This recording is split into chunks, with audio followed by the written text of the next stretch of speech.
39,000 feet की ऊंचाई पर अचानक इस प्लेन का फ्यूल खत्म हो जाता है। अब ऐसी हालत में ना तो प्लेन को पीछे मोड़ा जा सकता है और ना ही प्लेन को डेस्टिनेशन तक पहुंचाया जा सकता है। तो इस सिचुएशन में पायलट ने प्लेन में बैठे 293 यात्रियों की जान कैसे बचाई और क्या सच में प्लेन को बीच समंदर में लैंड करवाया गया था, आइए जानते हैं।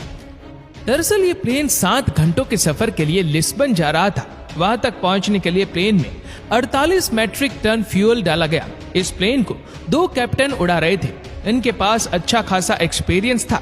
पायलट ने जहाज को टेक ऑफ किया और जहाज अब 39,000 फीट की ऊंचाई पर उड़ने लग गया। अभी प्लेन अटलांटिक ओशन के ऊपर था और रात के समय सभी लोग सो रहे थे। इसके बाद रात के 2 बजे अचानक जहाज के इंजन नंबर 2 में अजीब सी चीज नोटिस की गई। दरअसल ऑयल क्वांटिटी उसकी कम शो हो रही थी। पायलट ने इससे पहले कभी ऐसी प्रॉब्लम नहीं देखी थी। वो इस प्रॉब्लम का सोल्यूशन मैन्युअल में ढूंढने लगे। पायलट्स ने मेंटेनेंस यूनिट से भी बात की, लेकिन किसी को भी इस प्रॉब्लम का सोल्यूशन नहीं मिल रहा था। तभी पायलट को लगा कि शायद कोई सेंसर खराब हो गया है। फिर आधे घंटे बाद पायलट्स को एक और अलार्म सुनाई दिया। दरअसल आपको बता दें कि एरोप्लेन में फ्यूल प्लेन की विंग्स में होता है और वह दोनों विंग्स में बराबर होता है, लेकिन रीडिंग से पता चला कि लेफ्ट वाले विंग में राइट वाले विंग से तेल बहुत कम है। कैप्टन ने अभी इस मसले को सॉल्व करने के लिए हवा में ही क्रॉस स्पीड वाल्व खोल दिया और तेल को राइट साइड से लेफ्ट साइड में पहुंचाकर बराबर कर दिया। अभी इस प्रॉब्लम को सॉल्व किए 10 मिनट ही हुए थे कि तभी कैप्टन को फिर से एक अलार्म सुनाई दिया। फिर पायलट्स के पास बस एक ही ऑप्शन था कि वो अपने प्लेन को एजोस आइलैंड में लैंड कर दे। उस आइलैंड पर एक एयरपोर्ट भी था और कैप्टन ने एटीसी को अगवा कर दिया कि वो इस एयरपोर्ट पर फ्यूल की कमी की वजह से इमरजेंसी लैंडिंग करने वाले। अभी पायलट को नहीं पता था कि वो इस आइलैंड तक पहुंच भी पाएंगे या नहीं। प्लेन में दोस्तों अब सिर्फ 7,000 केजी फ्यूल बचा था और ये तेल वहां पहुंचने के लिए बहुत कम था। फ्यूल कम होने का मतलब कि जरूर कहीं ना कहीं से तेल लीकेज हो रही। अगले कुछ ही मिनटों में दोस्तों जहाज के राइट इंजन में आग लग गई।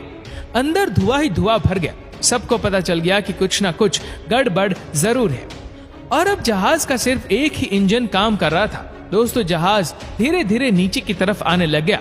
600 केजी फ्यूल ही उसमें बचा था और एयरपोर्ट अभी भी 240 किलोमीटर दूर था। इसी बीच दोस्तों फुल थ्रस्ट पर चलने की वजह से जहाज का लेफ्ट वाला इंजन भी जल गया और अब जहाज अटलांटिक ओशन के ऊपर ग्लाइड करने लग गया। तरसेटरा एयरपोर्ट अभी भी 130 किलोमीटर दूर था। जहाज 30,000 फीट की ऊंचाई पर आ चुका था और कैप्टन को यह डिस्टेंस सिर्फ ग्लाइड करके ही पार करना था। अगर जहाज एयरपोर्ट तक ना पहुंच पाता तो समंदर में ही जहाज को लैंड करवाना पड़ता। अब अगर ऐसा होता तो कई पैसेंजर्स तो डूब कर ही मर जाते और कई ठंडे पानी में हाइपोथर्मिया की वजह से मर जाते। जब एयरपोर्ट से डिस्टेंस सिर्फ 15 किलोमीटर रह गया तो नॉर्मली जहाज की हाइट 3,000 फीट होनी चाहिए, लेकिन प्लेन अभी भी 13,000 फीट की ऊंचाई पर उड़ रहा था। अब इसका ये मतलब हुआ कि प्लेन की लैंडिंग नहीं हो सकती।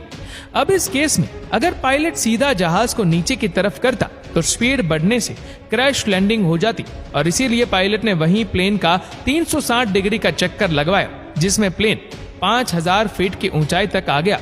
नॉर्मली प्लेन के लैंडिंग के समय प्लेन को ऊपर उठाकर उसका थ्रस्ट बढ़ा दिया जाता है, लेकिन प्लेन के इंजन तो काम ही नहीं कर रहे थे, इसीलिए ये लैंडिंग बहुत खतरनाक होने वाली थी।